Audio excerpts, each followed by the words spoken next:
আসসালামু আলাইকুম। Real village cooking চ্যানেলে সবাইকে ওয়েলকাম জানাচ্ছি।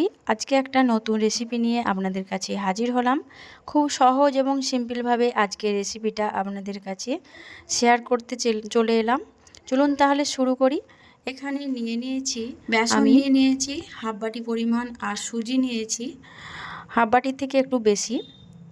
বেসন এবং সুজির মিশ্রণে আজকে লাড্ডু বানিয়ে দেখাবো।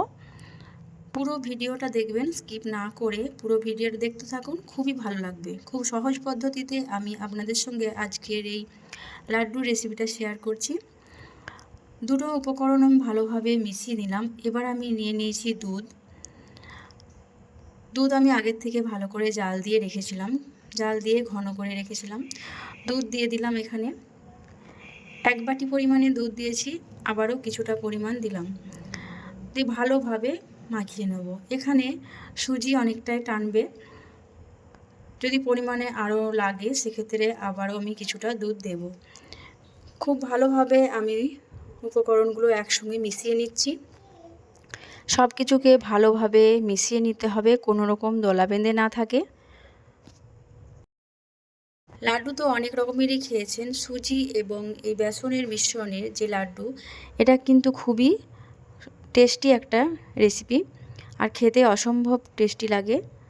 সব কিছুকে আমি ভালোভাবে মিশিয়ে নেওয়ার পর একটা এখানে ফ্রাই প্যান চাপিয়ে দিলাম, আর দিয়ে দিয়েছি এখানে আমি ঘি। আপনারা চাইলে তেলও দিতে পারেন। এবার যে ব্যাটারটা রেডি করে রেখেছি সেটা এখানে দিয়ে দেবো কিছুটা পরিমাণ।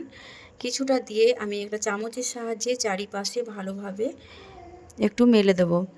চামচের সাহায্যে ভালোভাবে রুটির মতো করে এইভাবে করে একটু চারিপাশে করে নিচ্ছি। এইরকম করে চারিপাশে করে দিলাম। গ্যাসের ফ্লেমটা এখানে আমি লোতে রেখেছি। প্রথমে ভালো করে ফ্রাই প্যানটা গরম করে নিতে হবে, তারপর গ্যাসের ফ্লেমটা লোয়ে রেখে এটাকে বানাতে হবে। কারণ হাই ফ্লেমে বা মিডিয়াম ফ্লেমে রাখলে কি হবে, এটা ভালোভাবে কুক হবে না। তাই গ্যাসের ফ্লেমটাকে লোতে রেখে ভালোভাবে এটাকে তৈরি করতে হবে। এ দেখুন অনেকটাই হয়ে এসেছে, দেখেই বুঝতে পারছেন।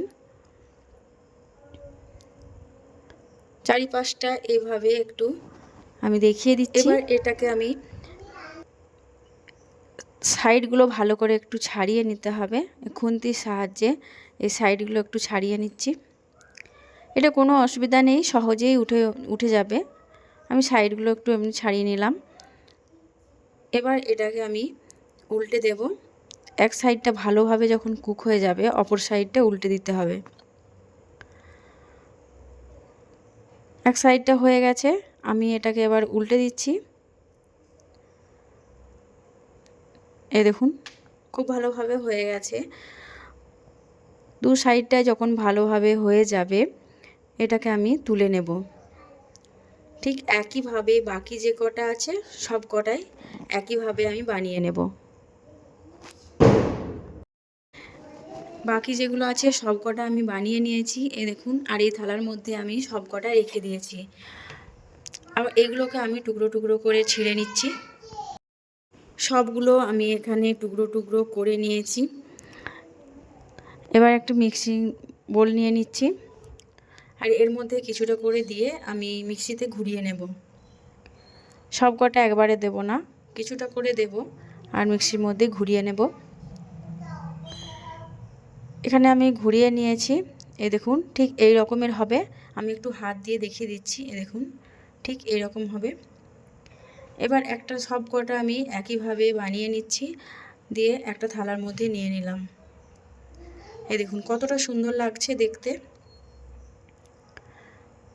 এই দেখুন। এবার এর মধ্যে কিছুটা উপকরণ আমি অ্যাড করব। দিয়ে দিচ্ছি এলাচ গুঁড়ো। এলাচ গুঁড়ো দিলে এর স্বাদটা ভালো আসবে আর খেতেও খুবই সুন্দর লাগবে। আর এর মধ্যে আমি এবার অ্যাড করব ঘি। আমি 3 থেকে 4 টেবিল চামচের মতো এখানে ঘি অ্যাড করে দিচ্ছি। ঘি দিলে এর স্বাদটা ভালো আসবে আর খাওয়ার সময়ও খুবই টেস্টি লাগবে। আপনারা ঘিয়ের পরিমাণটা একটু বাড়িয়ে দেবেন। আর দিয়ে দিচ্ছি, আমি আজকে চিনি দিয়ে বানাবো না বা মিশ্রি দিয়েও না, এখানে আমি গুড় দিয়ে বানাচ্ছি। গুড় দিয়েও এর টেস্ট অসাধারণ হয়। এখানে আমি আখের গুড় নিয়েছি, গুড় দিয়ে এভাবে ভালোভাবে একটু মাখিয়ে নিচ্ছি। খুব বেশি চাপ দিয়ে মাখাবো না, আলতোভাবে এইটাকে মাখাতে হবে, খুব আলতোভাবে মাখাতে হবে। আরও পরিমাণে যদি গুড় লাগে সেক্ষেত্রে আমি মিষ্টি দেখে তখন আমি গুড় দেব। সব কিছু উপকরণকে যখন ভালোভাবে মেশানো হয়ে যাবে এইভাবে আলতো আলতো করে আমি আবারও কিছুটা পরিমাণে গুড় অ্যাড করলাম। সব কিছু ভালোভাবে এখানে মেশানো হয়ে গেছে। এবার এখানে লাড্ডুর শেপ দিয়ে নিচ্ছি। এই দেখুন এইভাবে করে চাপ দিয়ে দিয়ে আমি একটা লাড্ডুর শেপ দিয়ে নিচ্ছি। আপনারা চাইলে ছোট বড় যেরকম সাইজের বানাতে পারেন, আমি এই শেপেরই বানাচ্ছি। আর হাতের তালুর মধ্যে দিয়ে গোল করে নেব। এইভাবে করে একটু লাড্ডুর শেপ দিয়ে নিচ্ছি। হাতের মধ্যে একটু ঘি লাগিয়ে নেবেন। এই দেখুন এইভাবে করে।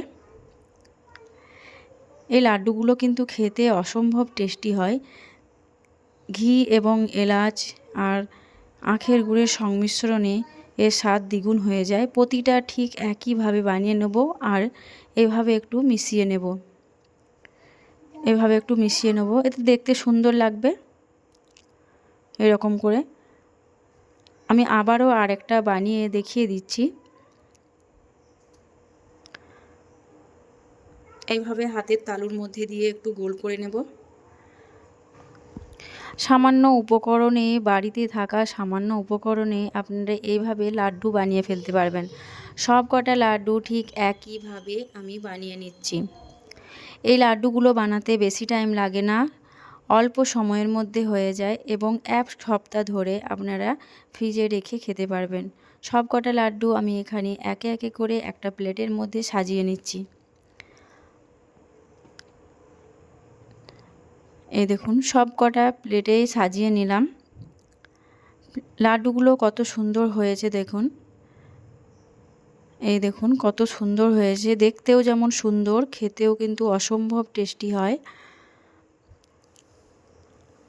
বাড়িতে থাকা সামান্য উপকরণে আপনারাও বাড়িতে বানিয়ে নিতে পারবেন এই লাড্ডু, সুজি এবং বেসনের লাড্ডু। বন্ধুরা, আমার এই রেসিপি কেমন লাগলো কমেন্টে অবশ্যই জানাবেন, একটা লাইক দেবেন এবং সাবস্ক্রাইব করে পাশে থাকার অনুরোধ রইল। এই লাড্ডু একবার খেলে বাজার থেকে মিষ্টি বা লাড্ডু আর কিনতে চাইবেন না, বাড়িতেই বারবার বানাতে ইচ্ছা করবে, এতটাই মজাদার হয়। বাড়িতে কোনো গেস্ট এলে আপনারা যদি একবার খাওয়ান তারা অনুরোধ করবে শিখিয়ে দেওয়ার, যে কিভাবে বানালেন, এতটাই মজাদার হয়।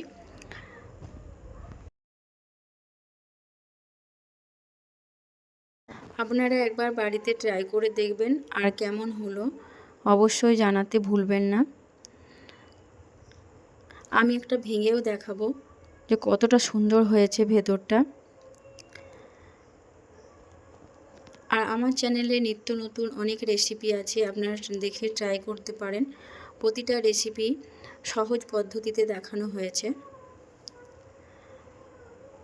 তাহলে বন্ধুরা, আজকের এই রেসিপি যদি ভালো লাগে অবশ্যই একটা লাইক দেবেন। প্রতিটা লাড্ডুই অসাধারণ লাগছে, কালারও যেমন সুন্দর, খেতেও কিন্তু অসম্ভব টেস্টি। একটা ভেঙে দেখাচ্ছি, এ দেখুন ভেতরটা খুবই নরম, মুখে দিলেই মিলিয়ে যাবে, এতটাই মজাদার হয়েছে। কথা না বাড়িয়ে আজকের এই রেসিপি এখানেই শেষ করছি।